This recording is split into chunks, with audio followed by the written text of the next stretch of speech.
Yes hello everyone, welcome to my channel. आज हम इस वीडियो में बात करेंगे one shot video class 9 science, chapter है ग्रेविटेशन। तो ग्रेविटेशन चैप्टर में सबसे पहले हम देखते हैं कि फर्स्ट टॉपिक कौन सा है हमारा। फर्स्ट टॉपिक है यूनिवर्सल लॉ ऑफ ग्रेविटेशन। सो लिखते हैं फर्स्ट टॉपिक यहाँ पर, और ये है universal law of gravitation.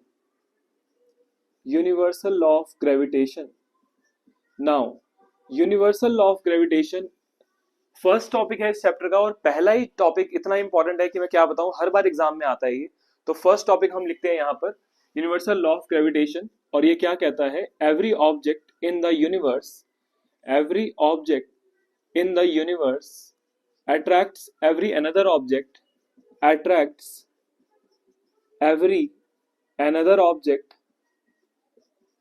attracts every another object with a force, with a force that is directly proportional, that is directly proportional to the product of the masses, proportional to the product of the masses, and inversely proportional to, and inversely proportional to square of the distance between them, inversely proportional to the square of the distance between them। तो ये आपका है first topic, और ये है universal law of gravitation कि कोई भी यूनिवर्स के ऊपर कोई भी दो ऑब्जेक्ट हैं, अगर दोनों एक दूसरे को अट्रैक्ट करते हैं, मान लो यहाँ पर एक ऑब्जेक्ट है जिसका मास है m1 और दूसरा ऑब्जेक्ट है m2, तो दोनों ऑब्जेक्ट एक दूसरे को अट्रैक्ट करते हैं विद अ फोर्स, एक फोर्स से अट्रैक्ट करते हैं। मान लेते हैं दोनों के बीच का डिस्टेंस जो है स्मॉल डी है, तो दोनों एक दूसरे को एक फोर्स से अट्रैक्ट करते हैं। ये फोर्स किसके प्रोपोर्शनल है, ये फोर्स प्रोपोर्शनल है to the product of the masses, that is force is proportional to product of the masses and force is inversely proportional to the square of the distance between them. Force is directly proportional to product of the masses, force is inversely proportional to the square of the distance between them। तो अब हम क्या करते हैं, इसी को समझते समझते इसकी डेरिवेशन भी कर देते हैं। तो पहले हम लिख लेंगे m1 है यहाँ पर mass of first object, m2 है यहाँ पर mass of second object, d है डिस्टेंस बिटवीन देम। तो क्या लिखेंगे यहाँ पर, फर्स्ट पॉइंट क्या है हमारे पास, फर्स्ट पॉइंट आया तो दोनों के बीच में जो एक दूसरे को अट्रैक्ट कर रहे हैं फोर्स से, the force is directly proportional to the product of the masses and the force is inversely proportional to the square of the distance between them. तो इसको हम सेकंड पॉइंट देते हैं, और अब हम क्या करेंगे, दोनों को कंबाइन कर देते हैं। तो अब हम यहाँ पर लिखेंगे कंबाइनिंग 1 एंड 2, अब हम यहाँ पर लिखेंगे कंबाइनिंग 1 एंड 2, दोनों को कंबाइन करेंगे तो क्या आ जाएगा, F is proportional to m1 m2 numerator में आ जाएगा और डिवाइडेड बाय आ जाएगा डी स्क्वायर। तो हमारे पास रिलेशन बना force is proportional to m1 m2 by d square. अब प्रोपोर्शनैलिटी का साइन, जब भी ये साइन हटाएंगे प्रोपोर्शनैलिटी का, एक इक्वल टू आएगा और साथ में कांस्टेंट आएगा। तो यहाँ पर रिजल्ट आ जाएगा F is equal to capital G m1 m2 divided by d square. So ये हमारे पास रिलेशन आया। This is the relation for universal law of gravitation.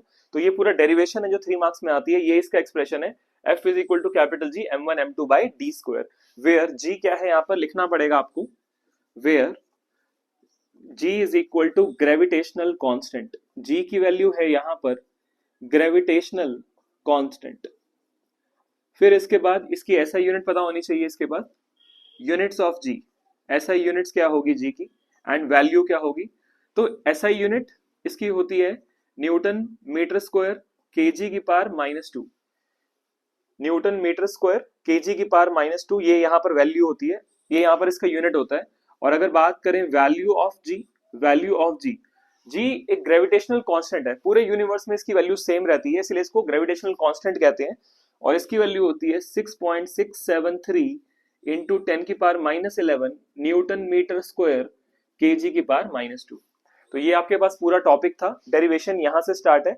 बस आपको स्टार्टिंग में इंट्रोडक्शन लिखनी पड़ेगी कि m1 किसके इक्वल है, m2 किसके इक्वल है और d किसके इक्वल है। पहला स्टेप क्या था, force is proportional to product of the masses, force is proportional to product of the masses, ये फर्स्ट स्टेप है। Second, force is proportional to the force is inversely proportional to, पहले में था force is directly proportional to product of the masses, फिर है force is inversely proportional to the square of the distance between them. उसके बाद हमने क्या किया, दोनों को कंबाइन कर दिया, combining 1 and 2, force is proportional to m1 m2 by D square. फिर प्रोपोर्शनैलिटी का साइन हटाया, इक्वल टू आ गया और साथ में कांस्टेंट आ गया कैपिटल जी। कैपिटल जी होता है ग्रेविटेशनल कांस्टेंट। तो ये हमारे पास फाइनल एक्सप्रेशन बना, F is equal to G m1 m2 by D square. ये फाइनल एक्सप्रेशन है और यहाँ पर हमारे पास जी क्या है, ग्रेविटेशनल कांस्टेंट, और फिर हमने लिख दी वैल्यू ऑफ जी। नाउ ये था हमारे पास फर्स्ट टॉपिक, वो है यूनिवर्सल लॉ ऑफ ग्रेविटेशन। और ये इसके बाद आपको ध्यान रखना है इसकी क्या क्या इंपॉर्टेंस है, what is the importance of universal law of gravitation, जो आपको मिलेगी एनसीईआरटी पेज नंबर 102 पे। उसमें क्या क्या लिखा हुआ है, दिस फिनोमिना इज यूज्ड, कहां कहां पे ये फिनोमिना यूज होता है, the force that bind us to the earth, the motion of the moon around the sun, the motion of planet around the sun and the tides due to the moon and the sun. इन सब जगह पे use होता है universal law of gravitation. अब आते हैं हम नेक्स्ट टॉपिक पे। यस, नेक्स्ट टॉपिक है हमारे पास free fall and acceleration due to gravity. First concept आता है यहाँ पर फ्री फॉल। फ्री फॉल क्या कहता है, when objects fall towards the earth under the effect of gravitational force.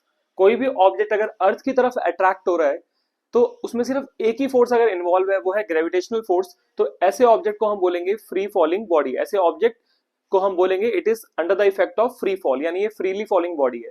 जैसे मान लो ये मार्कर है, अब मैंने मार्कर को यहां से छोड़ दिया, तो यहां से रिलीज करूंगा तो ये अपने आप, मैंने कोई फोर्स नहीं लगाई, इसको मैं छोड़ रहा हूं ऐसे, तो ये अपने आप नीचे आ रहा है। ये ऑब्जेक्ट है, इस पे मैं कोई फोर्स नहीं लगा रहा, ग्रेविटी की वजह से ये ऑब्जेक्ट अपने आप नीचे आ रहा है, तो इसे बोलेंगे अ फ्रीली फॉलिंग बॉडी। तो ये होता है फ्री फॉल, यानी ग्रेविटेशनल फोर्स की वजह से कोई भी ऑब्जेक्ट अर्थ की तरफ अट्रैक्ट हो रहा है तो उसे क्या बोलते हैं, फ्री फॉल। सेकंड कंसेप्ट है एक्सेलरेशन ड्यू टू ग्रेविटी। इसको समझने के लिए एक छोटा सा डायग्राम बनाते हैं। मान लो यहाँ पर एक ऑब्जेक्ट अभी इस पोजीशन पे है और जैसे जैसे अभी इनिशियल वेलोसिटी कितनी है, u इज इक्वल टू 0, और जैसे जैसे ये यहां तक पहुंचेगा, नीचे तक आएगा, इसकी वेलोसिटी में चेंज आएगा। अब ये ऑब्जेक्ट को हम क्या बोलेंगे, it is a freely falling body.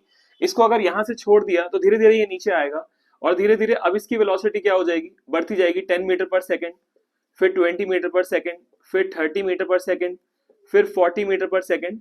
इस तरह इसकी वेलोसिटी बढ़ती जाएगी जब ये ऑब्जेक्ट ऊपर से नीचे आएगा।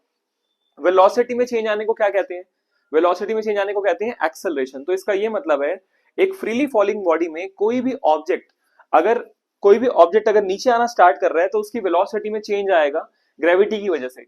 इसका मतलब उसमें एक्सेलरेशन प्रोड्यूस हो रही है ग्रेविटी की वजह से, क्योंकि देखो अब वेलोसिटी में चेंज आ रहा है, यहां भी वेलोसिटी में चेंज आ रहा है।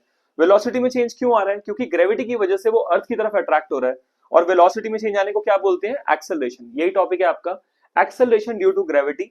यानी एक ऑब्जेक्ट में एक्सेलरेशन प्रोड्यूस हो रही है ड्यू टू अर्थ ग्रेविटी, तो इसे क्या बोलते हैं, acceleration due to gravity. The acceleration produced in a freely falling object due to earth gravity is called acceleration due to gravity. इसको किससे रिप्रेजेंट करते हैं, it is denoted by ji.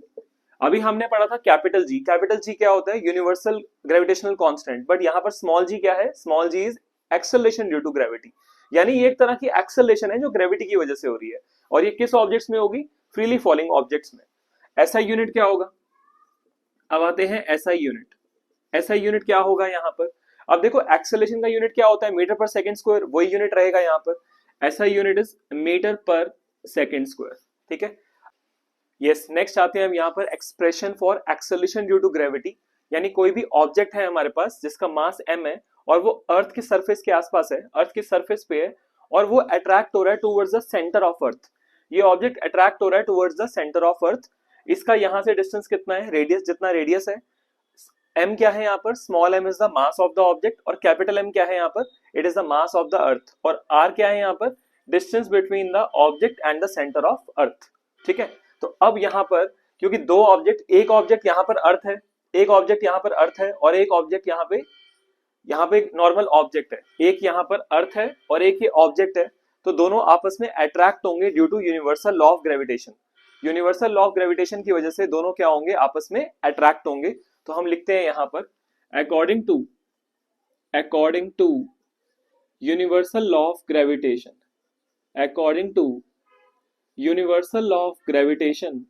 So universal law of gravitation क्या कहता है यहाँ पर, according to universal law of gravitation दोनों के बीच में एक फोर्स ऑफ अट्रैक्शन होगी, तो लिखेंगे F is equal to capital G m into M divided by D square. m क्या है यहाँ पर, mass of earth, small m क्या है, मास ऑफ ऑब्जेक्ट, d है दोनों के बीच का डिस्टेंस, और दोनों के बीच का जो डिस्टेंस है वो कितना है, रेडियस है। तो हमारे पास क्या निकला, F is equal to capital G m into M divided by R square. ये हमारे पास फर्स्ट रिलेशन आ गया। अब जो ये जो ऑब्जेक्ट है हमारे पास, ये जो ऑब्जेक्ट है क्योंकि ये अर्थ की तरफ अट्रैक्ट हो रहा है तो इसमें एक्सेलरेशन प्रोड्यूस होगी। तो यहां पर हम न्यूटन्स का सेकंड फॉर्मूला लगाएंगे, Newton second law of motion. तो हम लिखेंगे यहां पर also from Newton second law of motion, from Newton's second law of motion, Newton's का जो सेकंड लॉ है वो यहां पर अप्लाई करेंगे तो क्या हो जाएगा, F is equal to M A. और एक्सेलरेशन को किससे रिप्लेस करेंगे, एक्सेलरेशन ड्यू टू ग्रेविटी से। तो क्या हो जाएगा यहाँ पर F is equal to M g, इसको हमने दे दिया सेकंड। अब ये भी F के इक्वल है, ये भी F के इक्वल है, तो फ्रॉम 1 एंड 2 क्या आ जाएगा, ये वैल्यू इसके इक्वल आ जाएगी। तो लिखते हैं यहाँ पे फ्रॉम 1 एंड 2, फ्रॉम 1 एंड 2 तो हमारे पास क्या आ जाएगा, m ji is equal to, इसके इक्वल हो जाएगा, ये वैल्यू इसके इक्वल हो जाएगी। तो ये M ji is equal to this हो जाएगा, capital G M into M divided by R square. कुछ कैंसिल हो रहा है यहाँ पर, स्मॉल एम से स्मॉल एम कैंसिल हो गया, तो फाइनल रिजल्ट आ गया small ji is equal to G M divided by R square. तो ये हमारे पास फाइनल एक्सप्रेशन आया है। कोई भी ऑब्जेक्ट अगर अर्थ की तरफ अट्रैक्ट हो रहा है तो उसका फॉर्मूला है small ji is equal to G M by R square. यानी उसमें जो एक्सेलरेशन प्रोड्यूस होगी वो ऑब्जेक्ट के मास पे डिपेंड ही नहीं करेगी। इसका ये मतलब है, इसका ये मतलब है अगर मैं बताऊं आपको कि लेट से मेरे पास दो मार्कर हैं, तो दोनों को अगर मैं यहां से छोड़ता हूं दोनों एक साथ नीचे आएंगे। या मान लो यहां पर एक मेरे पास कोई भी, मैं आपको एग्जांपल लेता हूं, लेट से मेरे पास कोई भी एक बॉक्स है, यहां पर मेरे पास कोई भी एक बॉक्स पड़ा हुआ है, ऐसा एक बॉक्स है और मेरे पास एक मार्कर है। अगर मैं दोनों को यहां से छोड़ता हूं तो दोनों एक साथ नीचे गिरेंगे, दोनों सेम रेट पे ही फॉल करेंगे नीचे, क्योंकि जो ऑब्जेक्ट का मास है वो डिपेंड ही नहीं कर रहा है। एक्सेलरेशन की जो वैल्यू है वो ऑब्जेक्ट के मास पे डिपेंड नहीं कर रही है। आप देख सकते हो स्मॉल एम यहां पर नहीं आ रहा। इसका मतलब अगर यहां पर जो है दोनों को मैं छोड़ता हूं यहां पर, तो ये दोनों ऑब्जेक्ट, ये मार्कर और ये बॉक्स, दोनों एक साथ नीचे आएंगे। उसका एक ही रीजन है कि जो एक्सेलरेशन ड्यू टू ग्रेविटी है वो ऑब्जेक्ट के मास पे डिपेंड नहीं कर रही। तो अब आते हैं, ये हमारा डेरिवेशन था। हमने क्या किया, सबसे पहले फॉर्मूला अप्लाई करा यूनिवर्सल लॉ ऑफ ग्रेविटेशन का, F is equal to capital G M into M by D square. Distance कितना है, जो रेडियस है, तो ये फॉर्मूला बन गया। फिर न्यूटन का सेकंड लॉ अप्लाई करा, F is equal to M A, और ए को रिप्लेस कर दिया जी से, F is equal to M G from 1 and 2। ये वैल्यू इसके इक्वल आ गई, तो ये हमने यहाँ पे लिख दिया। स्मॉल एम से स्मॉल एम कैंसिल हो गया, तो स्मॉल जी की वैल्यू आ गई G M by R square. ये और किस तरह से डेरिवेशन आती है, ऐसे भी पूछ सकते हैं कि प्रूफ करके दिखाओ acceleration due to gravity is independent on the mass of the object, तो भी हम यही डेरिवेशन करेंगे। तो क्लियर हो गया। अब नेक्स्ट आगे हम फाइंड करते हैं कि एक्सेलरेशन ड्यू टू ग्रेविटी की अर्थ पे कितनी वैल्यू होती है। अब हम यहां पर फाइंड करेंगे कि वैल्यू ऑफ जी अर्थ के ऊपर कितनी होती है। फॉर्मूला हमें पता ही चल चुका है, फॉर्मूला है G is equal to G M by R square. Capital G की वैल्यू अप्रोक्सीमेटली हमने ले ली है 6.7 इंटू 10 की power minus 11। Mass of earth कितना होता है 6 इंटू 10 की power 24 KG. Radius of earth कितना होता है 6.4 इंटू 10 की पावर 6 मीटर। अब फॉर्मूला अप्लाई करेंगे यहाँ पर, तो फॉर्मूला हो जाएगा small ji is equal to capital G M divided by R square, और वैल्यू पुट करेंगे 6.7 इंटू 10 की power minus 11। Mass of earth कितना है 6 इंटू 10 की पावर 24 डिवाइडेड बाय रेडियस कितना है यहाँ पर 6.4 इंटू 10 की पावर 6, इसका यहाँ पर स्क्वायर कर देंगे। तो इसको सॉल्व करेंगे तो हमारा अप्रोक्सीमेट जो आंसर आएगा वो आएगा 9.8 मीटर पर सेकेंड स्क्वायर। तो स्मॉल जी की हमारे पास जो वैल्यू आ रही है, ये वैल्यू अर्थ के ऊपर आ रही है, value of acceleration due to gravity on the surface of earth, ये किसके इक्वल है 9.8 मीटर पर सेकेंड स्क्वायर। तो इस तरह हम अर्थ के ऊपर वैल्यू निकाल सकते हैं। यस, अब आते हैं नेक्स्ट टॉपिक पे, और हमारा नेक्स्ट टॉपिक है motion of objects under the influence of gravitational force. यानी कोई भी ऑब्जेक्ट अगर अपवर्ड जाएगा या कोई भी ऑब्जेक्ट अगर फ्रीली फॉलिंग मोशन में होगा तो न्यूमेरिकल्स को सॉल्व कैसे करना है। मोशन की इक्वेशन हम ऑलरेडी पढ़ चुके हैं। फर्स्ट इक्वेशन होती है v is equal to U plus A T. तो एक ही जगह पे क्या आ जाएगा, एक ही जगह पे आ जाएगा एक्सेलरेशन ड्यू टू ग्रेविटी यानी स्मॉल जी। तो फर्स्ट इक्वेशन क्या होगी, v is equal to U plus G T, यानी ए को रिप्लेस कर देना है g से। सेकेंड इक्वेशन है h इज इक्वल टू, क्योंकि यहाँ पे डिस्टेंस क्या होगा, हाइट होगा। कोई भी ऑब्जेक्ट या तो अपवर्ड जाएगा या डाउनवर्ड आएगा, तो यहाँ पर डिस्टेंस क्या होगा, हाइट। तो सेकंड इक्वेशन होगी h is equal to U T plus half G T square, और थर्ड इक्वेशन होगी यहाँ पर v square minus U square is equal to 2gh। इन तीन इक्वेशंस का यूज करके हम बहुत अच्छे से न्यूमेरिकल सॉल्व कर लेंगे, जो मैं आपको एक न्यूमेरिकल भी सॉल्व करके दिखाऊंगा अभी। बट न्यूमेरिकल सॉल्व करने के लिए दो बातों का ध्यान रखना है। कभी कभार स्मॉल जी की वैल्यू 9.8 मीटर पर सेकंड की जगह पे 10 मीटर पर सेकंड दी होती है, तो हम वहां पर 10 मीटर पर सेकंड यूज करेंगे अगर क्वेश्चन में गिवन है तो। अगर क्वेश्चन में गिवन नहीं है तो हम यूज करेंगे 9.8 मीटर पर सेकंड स्क्वायर। दूसरा, if N object is throne upward, अगर कोई भी ऑब्जेक्ट अपवर्ड जा रहा है तो इस केस में क्या होगा, जैसे मान लो कि आपका जो ऑब्जेक्ट है, ये वाले केस में जैसे मान लो ऑब्जेक्ट आपका अपवर्ड जा रहा है बट ग्रेविटेशनल फोर्स डाउनवर्ड लगती है, तो ऑब्जेक्ट अपवर्ड गया, ग्रेविटेशनल फोर्स डाउनवर्ड है, ऐसे केस में जी की वैल्यू हम नेगेटिव लेंगे बिकॉज ऑपोजिट डायरेक्शन है। और उसी की जगह अगर ऐसा लिखा हुआ कि ऑब्जेक्ट फॉल्स फ्रीली, अगर एक ऑब्जेक्ट डाउनवर्ड आ रहा है और ग्रेविटी भी डाउनवर्ड लग रही है तो दोनों की सेम डायरेक्शन है, तो ऐसे केस में हम जी की वैल्यू क्या लेंगे, ऐसे केस में हम लेंगे जी की वैल्यू पॉजिटिव। ठीक है, तो क्लियर हो गया जी की वैल्यू नेगेटिव कब लेनी है और जी की वैल्यू पॉजिटिव कब लेनी है। अब मैं आपको एक न्यूमेरिकल सॉल्व करके दिखाता हूं। तो जैसा कि एक न्यूमेरिकल दिया हुआ है, यहाँ पर क्या लिखा हुआ है, पर an object is thrown vertically upwards and rises to a height of 10 metre. कोई भी ऑब्जेक्ट अगर वर्टिकली ऊपर गया तो सबसे पहले जी की वैल्यू क्या लेंगे, नेगेटिव, और एक मैक्सिमम हाइट पे पहुंच के फाइनल वेलोसिटी हो जाएगी 0। तो इस क्वेश्चन में यहाँ पर क्या दिया हुआ है, an object is thrown vertically upwards and rises to a height of 10 metre. मान लो ये ऑब्जेक्ट, मान लो यहाँ पर था और यहाँ से एक हाइट पे गया, यहाँ से ये जो ऑब्जेक्ट है, मान लेते हैं अभी ये यहाँ से इस पॉइंट से ये जो ऑब्जेक्ट एक हाइट पे चला गया, लेट से यहाँ तक पहुंच गया है, तो इस पॉइंट पे जब ये ऑब्जेक्ट आ गया है तो फाइनल वेलोसिटी क्या हो जाएगी, 0। तो एक तो हमें ध्यान रखना है कि यहाँ पर u हमें नहीं दिया हुआ, तो वही पूछा हुआ है क्वेश्चन में, और हाइट कितनी है, हाइट है 10 मीटर, h आ गया 10 metre. Calculate the velocity with which the object was thrown upward, जिस वेलोसिटी से वो ऊपर गया वो हमें निकालना है। इट मींस हमारे पास u is equal to question mark v हो जाएगा 0, मैक्सिमम हाइट पे v हो जाएगा 0, हाइट कितनी है 10 मीटर। हमें वेलोसिटी की वैल्यू, इनिशियल वेलोसिटी निकालनी है, और क्या निकालना है, the time taken by the object to reach the highest point, यहां से यहां तक पहुंचने में टाइम कितना लगा वो भी हमें निकालना है। सबसे पहले हम यूज करेंगे गिवन वैल्यूज को लिखना है, सबसे पहले क्या करना है, गिवन वैल्यूज को नोट डाउन करना है, और इन तीनों को देख के मुझे पता लग रहा है यहाँ पर थर्ड इक्वेशन ऑफ मोशन लग रही है, और कोई भी ऑब्जेक्ट अगर नीचे से ऊपर जाएगा तो यहाँ पर g की वैल्यू हम लेंगे -9.8 मीटर पर सेकेंड स्क्वायर। सो अप्लाई करते हैं यहाँ पर फर्स्ट पार्ट के लिए, v square minus U square 2gh, v कितना है 0 minus U square 2 into -9.8 into height कितनी है 10। सॉल्व करते हैं यहाँ पर 10 से 10 कैंसिल, माइनस यू स्क्वायर हमारे पास आया, मल्टीप्लाई करते हैं 98 इंटू 2, सो 98 को 2 से मल्टीप्लाई कर देते हैं 196, ये आया -196, माइनस से माइनस कैंसिल, u आ गया अंडर रूट 196 और ये स्क्वायर होता है 14 का, सो हमारे पास आ गया 14 मीटर पर सेकेंड, यानी फर्स्ट पार्ट का आंसर आ गया 14 मीटर पर सेकेंड। अब मुझे क्या करना है इसके बाद, अब क्वेश्चन में कह रहा है the time taken by the object to reach the highest point, यानी हाईएस्ट पॉइंट पे जाने के लिए कितना उसे टाइम लगेगा। सो बी पार्ट में हमें कैलकुलेट करना है टाइम, कितना टाइम लगेगा उसे एक हाईएस्ट पॉइंट पे आने के लिए। टाइम निकालने के लिए मोस्टली फर्स्ट इक्वेशन यूज करते हैं, तो यहां पर हम सेकेंड पार्ट करते हैं using v is equal to U plus G T. तो v कितना है, फाइनल वेलोसिटी कितनी है यहाँ पर 0 इज इक्वल टू u कितना है, u 14 आया है, सो 14 प्लस g की वैल्यू -9.8 इंटू में t।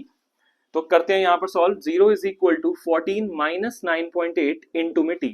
अब ये कांस्टेंट है और ये साथ में एक वेरिएबल है, तो कांस्टेंट को इधर शिफ्ट कर दो, तो 14 यहाँ के हो जाएगा -14 is equal to -9.8 into T, minus से माइनस कैंसल, इसको इसके डिनोमिनेटर में ले आओ, तो 14 divided by 9.8 is equal to T. अब डेसिमल हटाएंगे तो यहाँ पर एक 10 आ जाएगा। अब 14 के टेबल में 98 आता है, 14 के टेबल में हमारे पास 98 आता है, 14 7 जा, तो ये हो जाएगा 14 7 जा, ठीक है बिल्कुल सही है, तो 14 1 जा 14 7 जा, सो टाइम की वैल्यू आ गई 10/7 और आंसर आ गया 1.43 सेकेंड। इस तरह बहुत ही आसान तरीके से हम न्यूमेरिकल सॉल्व कर सकते हैं। बस ध्यान क्या रखना है, कौन सी इक्वेशन कब अप्लाई होनी है। जैसे फर्स्ट पार्ट को सॉल्व करने के लिए हमने यूज करी थर्ड इक्वेशन ऑफ मोशन, और सेकंड पार्ट सॉल्व करने के लिए हमने यूज करी first equation of motion. I hope आपको न्यूमेरिकल क्लियर हो गया। नेक्स्ट टॉपिक पे आते हैं। यस, नेक्स्ट टॉपिक है हमारे पास मास एंड वेट। अब मास क्या होता है, किसी भी ऑब्जेक्ट में जितना मैटर प्रेजेंट है तो उसे मास कहते हैं। It is the quantity of matter contained in an object, ऐसा यूनिट इज केजी। मास होता है जितना भी मैटर प्रेजेंट है एक ऑब्जेक्ट में, वो मास होता है, और इसकी ऐसा यूनिट है केजी। और मास की वैल्यू हर जगह सेम रहती है, बट यहाँ पे एक इंपॉर्टेंट टॉपिक है वेट। तो वेट एक अलग टॉपिक है मास से। वेट क्या होता है? वेट बेसिकली एक फोर्स होता है जिससे सारे ऑब्जेक्ट अर्थ की तरफ अट्रैक्ट हो रहे हैं। कोई भी ऑब्जेक्ट अगर अर्थ की तरफ अट्रैक्ट हो रहा है जिस फोर्स से, तो उसे हम कहते हैं the weight of the object. ठीक है, तो weight is a force, it is a force by which the object is attracted towards the earth. Weight एक फोर्स है जिससे कोई भी ऑब्जेक्ट अर्थ की तरफ अट्रैक्ट हो रहा है।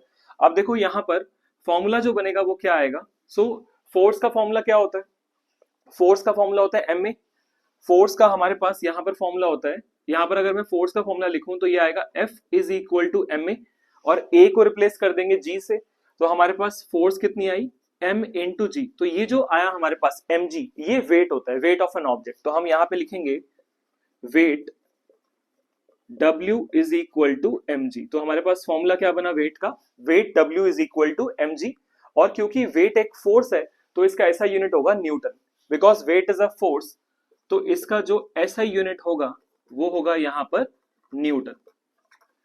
वेट का ऐसा यूनिट होगा न्यूटन। और वेट की वैल्यू चेंज होती रहती है प्लैनेट टू प्लैनेट। जैसे अर्थ के ऊपर कितनी वैल्यू है? अर्थ के ऊपर अब वेट किस पे डिपेंड करेगा? मास तो सेम है, मास तो हर जगह कांस्टेंट है, तो वेट की वैल्यू डिपेंड करेगी स्मॉल जी के ऊपर, that is acceleration due to gravity. और एक्सेलरेशन ड्यू टू ग्रेविटी हर जगह चेंज होता रहता है। मून पे अलग है, अर्थ पे अलग है। तो अर्थ पे इसकी वैल्यू 9.8 है, तो यहां पुट करके आंसर निकाल लेंगे। बट मून के केस में ऐसा नहीं होगा, मून पे वैल्यू कम होती है। मून पे जी की वैल्यू कम है तो वहां पर वेट की वैल्यू भी कम आएगी। So it's value keeps on changing, it's value changes from place to place, its value changes from place to place। so place का मतलब है यहाँ पर प्लैनेट। अर्थ के ऊपर वेट सेम रहेगा, बट अगर मून पे चले जाएंगे तो वेट वहां पर कम रहेगा, बिकॉज मून पे जी की वैल्यू चेंज हो जाएगी। तो अर्थ के ऊपर तो यहाँ पर कोई भी मास हो, स्मॉल जी की वैल्यू पुट करेंगे 9.8, अर्थ पे हर जगह वेट सेम रहेगा क्योंकि स्मॉल जी की वैल्यू अर्थ पे सेम है। बट कोई भी ऑब्जेक्ट अगर मून पे चला गया तो उस केस में स्मॉल जी की वैल्यू चेंज हो जाएगी, जिससे वेट का आंसर भी चेंज हो जाएगा। तो वेट की वैल्यू अर्थ पे अलग होती है, मून पे अलग होती है। अब वो कैसे निकालते हैं उसका एक फॉर्मूला बताता हूं आपको यहाँ पर। अब हम यहाँ पर कैलकुलेट करते हैं weight on the surface of moon. तो उसके लिए हमें याद रखना है कि स्मॉल जी की वैल्यू कितनी होती है। तो अर्थ पे वैल्यू कितनी होती है? अर्थ पे जो वैल्यू होती है वो है 9.8 मीटर पर सेकेंड स्क्वायर। तो ये वैल्यू जो मून के ऊपर होती है ये 1/6 होती है into value of G on earth. तो आपको ये याद रखना है, एक्सेलरेशन ड्यू टू ग्रेविटी जो मून पे होती है वो 1/6 होती है of the value of G on earth. और इसी की वजह से जो वेट का आंसर आएगा, weight of an object weight on moon will be equal to, जितना वेट अर्थ का होगा उसका 1/6 होगा, यानी 6 से डिवाइड कर देंगे तो ये आएगा 1/6 into weight on earth, weight on earth. तो ये फॉर्मूला बनेगा। अगर मून पे वेट कैलकुलेट करना है तो हमें अर्थ का वेट गिवन होना चाहिए, तो ये आ जाएगा वेट ऑन मून। कोई भी ऑब्जेक्ट का अगर वेट निकालना है मून पे तो कैसे निकालेंगे? Weight on moon is equal to 1/6 into weight on earth. Yes, next topic आते हैं। चैप्टर का जो सेकंड पार्ट है थर्स्ट एंड प्रेशर, जिसमें बॉयंट फोर्स और आर्किमिडीज प्रिंसिपल के बारे में है, उस टॉपिक पे आते हैं। फर्स्ट है हमारे पास थर्स्ट एंड प्रेशर। अब थ्रस्ट क्या होता है? कोई भी फोर्स अगर किसी भी सरफेस पे परपेंडिकुलर लग रही है तो उसे हम कहते हैं थ्रस्ट। मान लो ये एक सरफेस है और यहाँ पर एक फोर्स परपेंडिकुलर लग रही है, इसके थ्रू एक फोर्स परपेंडिकुलर लग रही है, तो इस फोर्स को हम क्या बोलेंगे? Thrust. Thrust it is a force acting perpendicular to the surface, और क्योंकि ये एक फोर्स है तो इसका ऐसा यूनिट होगा न्यूटन। अब आते हैं प्रेशर। प्रेशर क्या होता है? It is a force acting पर यूनिट एरिया। किसी भी एरिया के ऊपर अगर एक फोर्स अप्लाई हो रही है, या फिर हम ये भी कह सकते हैं किसी भी सरफेस के ऊपर अगर एक फोर्स अप्लाई हो रही है या फिर एक थ्रस्ट अप्लाई हो रहा है तो उसे हम क्या बोलते हैं? प्रेशर। तो फॉर्मूला क्या हो जाएगा? Pressure is equal to force per unit area, also it is equal to thrust upon area. तो यहां पर बनेगा P is equal to F divided by A।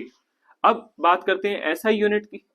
SI unit हो जाएगा यहाँ पर न्यूटन पर मीटर स्क्वायर और पास्कल, जिसको डिनोट करेंगे कैपिटल P और स्मॉल a से। अब यहाँ पर इसका क्या यूज है? क्योंकि ये तो जूनियर क्लासेस में भी हमने पढ़ा है, तो इसकी कुछ एप्लीकेशंस आ सकती हैं। जैसे कि जहां पर भी एरिया कम होगा वहां पर प्रेशर ज्यादा होगा। ठीक है, जैसे एक नीडल होती है, नीडल का एरिया काफी कम होता है, बट बहुत इजीली वो इंसर्ट हो सकती है क्लोथ में, तो क्योंकि उसका प्रेशर बढ़ जाएगा। ठीक है, तो ऐसे बहुत सारे एग्जांपल हैं जिसमें इसकी एप्लीकेशन होगी। जहां पर भी एरिया कम होगा वहां पे प्रेशर बढ़ जाएगा। यस, अब नेक्स्ट टॉपिक है हमारा बॉइंट फोर्स। अब देखते हैं बॉइंट फोर्स क्या होता है। तो बॉइंट फोर्स को समझने के लिए एक डायग्राम बनाते हैं, उसके थ्रू समझ आएगा आपको। तो मान लो मैं एक बीकर ले रहा हूं यहाँ पर, और यहाँ पर मैंने वाटर फुल कर रखा है, ठीक है, यहाँ पर एक वाटर है। अब मान लो मैंने क्या किया, एक ऑब्जेक्ट लिया और एक ऑब्जेक्ट को मैंने यहाँ पर प्लेस कर दिया। अब ये ऑब्जेक्ट क्या होगा, कुछ टाइम बाद ऊपर आना स्टार्ट हो जाएगा। ये ऑब्जेक्ट पे एक फोर्स लगेगी यहाँ पर, और ये ऑब्जेक्ट अब यहाँ आना स्टार्ट हो जाएगा, यहाँ पर आ जाएगा। तो कोई भी ऑब्जेक्ट अगर आपने वाटर के अंदर रखा हुआ है तो उसके ऊपर एक अपवर्ड फोर्स लगती है, और उस अपवर्ड फोर्स को हम कहते हैं बॉइंट फोर्स या फिर अपथ्रस्ट। तो क्या है ये, it is a force acting on an object. ये एक फोर्स है जो ऑब्जेक्ट पे लग रही है when it is immersed in water. कोई भी ऑब्जेक्ट अगर वाटर के अंदर इमर्स्ड है तो उसके ऊपर एक अपवर्ड फोर्स लग रही है। इस अपवर्ड फोर्स की वजह से वो अपवर्ड आना स्टार्ट कर रहा है। तो ऐसी फोर्स को कौन क्या कहते हैं, बॉइंट फोर्स या फिर अपथ्रस्ट। हम इसको दो पार्ट्स में ब्रेक कर सकते हैं। अप का मतलब है यहाँ पे अपवर्ड डायरेक्शन, और थ्रस्ट का मतलब है एक परपेंडिकुलर फोर्स लग रही है। तो ऐसी फोर्स यहाँ पर जो कि अपवर्ड डायरेक्शन में लग रही है एक ऑब्जेक्ट के ऊपर, और वो ऑब्जेक्ट जब वाटर के अंदर इमर्स है। कोई भी ऑब्जेक्ट जब वाटर के अंदर इमर्स होगा तो उसके ऊपर एक अपवर्ड फोर्स लगेगी, उसी फोर्स को हम क्या बोलते हैं, बॉइंट फोर्स या फिर अपथ्रस्ट। अब ये बॉइंट फोर्स हमेशा अपवर्ड डायरेक्शन में लगती है। और second, it depends on the density of liquid. मान लो मैं यहाँ पर एक और बीकर लिया, मैंने तीन अलग अलग बीकर लिए और तीनों में अलग अलग लिक्विड है, तीनों में अलग अलग लिक्विड है। जैसे मान लो यहाँ पे लिक्विड ए है, यहाँ पे लिक्विड बी है, और यहाँ पे लिक्विड सी है। और मान लो यहाँ पर एक और ऑब्जेक्ट है मेरे पास, यहाँ पर टोटल ऑब्जेक्ट्स रखे हुए हैं मैंने इसके अंदर। मान लो यहाँ पर भी हमारे पास एक ऑब्जेक्ट है। तो ये तीनों ऑब्जेक्ट के ऊपर जो बॉइंट फोर्स लगेगी, क्या वो सेम लगेगी या डिफरेंट लगेगी? तो आंसर है डिफरेंट फोर्स लगेगी तीनों के ऊपर। हो सकता है यहाँ पर ज्यादा बॉइंट फोर्स लगे, हो सकता है यहाँ पर कम बॉइंट फोर्स लगे, और यहाँ पर भी कम बॉइंट फोर्स लगे। तो बॉइंट फोर्स डिपेंड करती है डेंसिटी ऑफ लिक्विड। जिसकी डेंसिटी ज्यादा होगी, जिसमें ज्यादा पार्टिकल्स होंगे, वहां पर बॉइंट फोर्स ज्यादा होगी और वो इजिली फ्लोट कर पाएगा। और जिसमें डेंसिटी की वैल्यू कम होगी वहां पर बॉइंट फोर्स भी कम लगेगी। तो क्लियर हुआ आपको? अब यही बॉइंट फोर्स का फिनोमिना हमें ये बताएगा कि कोई भी ऑब्जेक्ट सिंक या फ्लोट क्यों करता है। वो आते हैं नेक्स्ट टॉपिक पे। नेक्स्ट टॉपिक है हमारा, कोई भी ऑब्जेक्ट सिंक या फ्लोट कब करता है। तो यहाँ पर हमें दो चीजों का ध्यान रखना है। हमें डेंसिटी के बारे में पता होना चाहिए, डेंसिटी कैसे निकालते हैं ऑब्जेक्ट की, और हम ऑब्जेक्ट की डेंसिटी को वाटर की डेंसिटी से कंपेयर करेंगे। तो सबसे पहले हम देखते हैं यहाँ पर कि कोई भी ऑब्जेक्ट सिंक या फ्लोट क्यों करेगा। अब देखो, कोई भी ऑब्जेक्ट यहाँ पर अगर सिंक कर रहा है तो उस केस में एक कंडीशन बनती है, if the density of object is more than the density of water the object will sink in water. यानी ऑब्जेक्ट की डेंसिटी अगर वाटर की डेंसिटी से ज्यादा होगी तो ऑब्जेक्ट उस केस में सिंक करेगा। और सेकंड आते हैं यहाँ पर, कोई भी ऑब्जेक्ट फ्लोट कब करता है, if the density of object is less than the density of water the object will float on water. यानी अगर ऑब्जेक्ट की डेंसिटी कम होगी और वाटर की डेंसिटी ज्यादा होगी तो ऑब्जेक्ट फ्लोट करेगा। तो बहुत ही आसान है, अगर ऑब्जेक्ट की डेंसिटी ज्यादा है वाटर की डेंसिटी से तो ऑब्जेक्ट सिंक करेगा, और अगर ऑब्जेक्ट की डेंसिटी कम है वाटर की डेंसिटी से तो ऑब्जेक्ट फ्लोट करेगा। अब कैलकुलेट कैसे करेंगे? डेंसिटी का एक फॉर्मूला होता है, यहाँ पर हम देखते हैं डेंसिटी का एक फॉर्मूला होता है, it is mass per unit volume. Density निकालने का तरीका मास अपॉन वॉल्यूम। तो ऑब्जेक्ट की हम डेंसिटी निकाल लेंगे, बिकॉज वाटर की डेंसिटी क्वेश्चन में दी होती है, यहाँ हम लर्न कर लेंगे। वाटर की ऑब्जेक्ट की डेंसिटी हम निकाल लेंगे मास अपॉन वॉल्यूम से। मास भी दिया होगा, वॉल्यूम भी दिया होगा, तो मास अपॉन वॉल्यूम से ऑब्जेक्ट की डेंसिटी निकाल लेंगे, और जो भी आंसर आएगा वो आएगा केजी पर मीटर क्यूब में, या फिर आ जाएगा ग्राम पर सेंटीमीटर क्यूब में। तो इस तरह हम कैलकुलेट कर लेंगे इस फॉर्मूले से द डेंसिटी ऑफ ऑब्जेक्ट। और यहाँ पर हमें डेंसिटी ऑफ वाटर याद रखनी पड़ेगी, या क्वेश्चन में दिया होगा डेंसिटी ऑफ वाटर होती है 1000 केजी पर मीटर क्यूब या फिर 1 ग्राम पर सेंटीमीटर क्यूब। तो अगर इस फॉर्मूले का यूज करके हम निकाल लेंगे density of object, density of object यहाँ से आ जाएगी, और इसको कंपेयर करेंगे डेंसिटी ऑफ वाटर से। अगर ऑब्जेक्ट की डेंसिटी ज्यादा आएगी डेंसिटी ऑफ वाटर से तो ऑब्जेक्ट सिंक करेगा, और अगर ऑब्जेक्ट की डेंसिटी कम आएगी वाटर की डेंसिटी से तो ऑब्जेक्ट फ्लोट करेगा। बहुत ही आसान न्यूमेरिकल आता है। अब इसका यूज करके आप न्यूमेरिकल को इजीली सॉल्व कर सकते हैं। और चैप्टर के लास्ट टॉपिक पे आते हैं, वो है आर्किमिडीज प्रिंसिपल। यस, अब है चैप्टर का लास्ट टॉपिक, वो है आर्किमिडीज प्रिंसिपल। अब देखो, आर्किमिडीज ने क्या बोला कि कोई भी ऑब्जेक्ट अगर आपने वाटर में इमर्स किया, हम इसको डायग्राम के थ्रू समझते हैं। मान लो यहाँ पर कोई भी एक बीकर है और ये है फुल ऑफ वाटर, ये पूरा भरा हुआ है, ठीक है, ये एक बीकर है और ये पूरा भरा हुआ है। और यहाँ पर क्या करते हैं, पूरा इसके अंदर वाटर है, ठीक है, यहाँ पर सारा वाटर है, फुल है बिल्कुल। हमने इसके अंदर कोई भी ऑब्जेक्ट डाला, कोई भी ऑब्जेक्ट अगर मैं यहाँ पर डालता हूँ, कोई भी ऑब्जेक्ट अगर मैं यहाँ प्लेस करता हूँ, चाहे इसको फुली इमर्स करूंगा, चाहे इसको मैं यहाँ पर पूरा इमर्स करता हूँ, या इसको मैं लेट्स से पार्शियली इमर्स करता हूँ, तो इस ऑब्जेक्ट के ऊपर एक पॉइंट फोर्स लगेगी। और साथ साथ क्या होगा, यहाँ पर ये जो ऑब्जेक्ट है हमारे पास, ये जो ऑब्जेक्ट है ये कुछ ना कुछ क्या करेगा, वाटर को डिस्प्लेस करेगा, अपनी जगह बनाने के लिए ये कुछ वाटर को अलग करेगा, कुछ वाटर को डिस्प्लेस करेगा, और वो वाटर यहाँ से बाहर आ जाएगा, कुछ वाटर यहाँ से बाहर आ जाएगा, और उसका हम वेट निकाल लेंगे। उस वाटर का जितना भी वाटर बाहर आया, जितना भी वाटर यहाँ से बाहर आया, उस का हम यहाँ पर क्या निकाल लेंगे, वेट निकाल लेंगे, वेट ऑफ वाटर डिस्प्लेस। तो आर्किमिडीज ने क्या बोला, कोई भी ऑब्जेक्ट फुली या पार्शियली इमर्स हो रहा है तो उसके ऊपर एक बॉइंट फोर्स लगेगी, और वो बॉइंट फोर्स किसके इक्वल होगी, जितना वाटर बाहर गया उसके वेट के इक्वल होगी। तो यही लिखा हुआ है यहाँ पर, when an object is immersed fully और partially in a liquid it will experience a buoyant force. यानी कोई भी ऑब्जेक्ट अगर फुली या पार्शियली इमर्स होगा वाटर में तो उसके अंदर एक बॉइंट फोर्स लगेगी, and it will experience a buoyant force which is equal to, ये बॉइंट फोर्स किसके इक्वल होगी, it is equal to the weight of the liquid displaced by the object. तो एक बार मैं समराइज कर देता हूं आर्किमिडीज प्रिंसिपल को। यहाँ पर आर्किमिडीज ने क्या बोला, यहाँ पर कोई भी ऑब्जेक्ट अगर हम उसको फुली या पार्शियली इमर्स करेंगे वाटर में तो क्या होगा, it will experience a buoyant force, उसके ऊपर बॉइंट फोर्स लगेगी, और वो बॉइंट फोर्स किसके इक्वल होगी, it is equal to the weight of the liquid displaced by the object. इसका ये मतलब है कोई भी ऑब्जेक्ट अगर मैं फुली या पार्शियली इमर्स कर रहा हूं वाटर में तो कुछ पानी बाहर जाएगा, और जितना पानी बाहर गया उसका मैंने वेट कैलकुलेट कर लिया, तो जितना भी ये वेट आ रहा है उसके इक्वल होगी बॉइंट फोर्स। इट मींस मान लो यहाँ पर पानी बाहर गया और उसका मैंने वेट निकाल लिया 10 न्यूटन, तो आर्किमिडीज ने ये बोला ये जो बॉइंट फोर्स है यहाँ पर ये भी किसके इक्वल है, ये उतनी ही है जितना पानी बाहर गया था उसके वेट के। यानी इसका वेट अगर 10 न्यूटन है तो बॉइंट फोर्स भी कितनी लग रही है, 10 न्यूटन। तो एक तरह से आर्किमिडीज ने बॉइंट फोर्स की वैल्यू बताई है अपने इस प्रिंसिपल में कि buoyant force will be equal to weight of the liquid displaced by the object. तो ये था आपके पास आर्किमिडीज प्रिंसिपल। आर्किमिडीज प्रिंसिपल का यूज कहाँ होता है, आर्किमिडीज प्रिंसिपल की एप्लीकेशन जरूर पढ़ के जानी है। तो यहाँ एनसीईआरटी में लिखा हुआ है पेज नंबर 110 में, it is used in designing ships and submarine, और लिखा हुआ है it is used in lactometers which are used to determine the purity of a sample of milk, and it is used in hydrometer used for determining density of liquid. ठीक है, तो ये था आपका पूरा चैप्टर ग्रेविटेशन, पूरी one shot video अच्छे से समझा दी है। न्यूमेरिकल्स को सॉल्व कैसे करना है वो भी मैंने समझा दिया है। और अगर आपको वीडियो अच्छी लगती है तो आप वीडियो को सारे फ्रेंड के साथ शेयर कर देना। चैनल पे थोड़ा सा अपना सपोर्ट कीजिए, अपना शेयर कीजिए वीडियो को, और फर्स्ट टाइम आए तो सब्सक्राइब कर देना, वीडियो को लाइक कर देना। Thank you.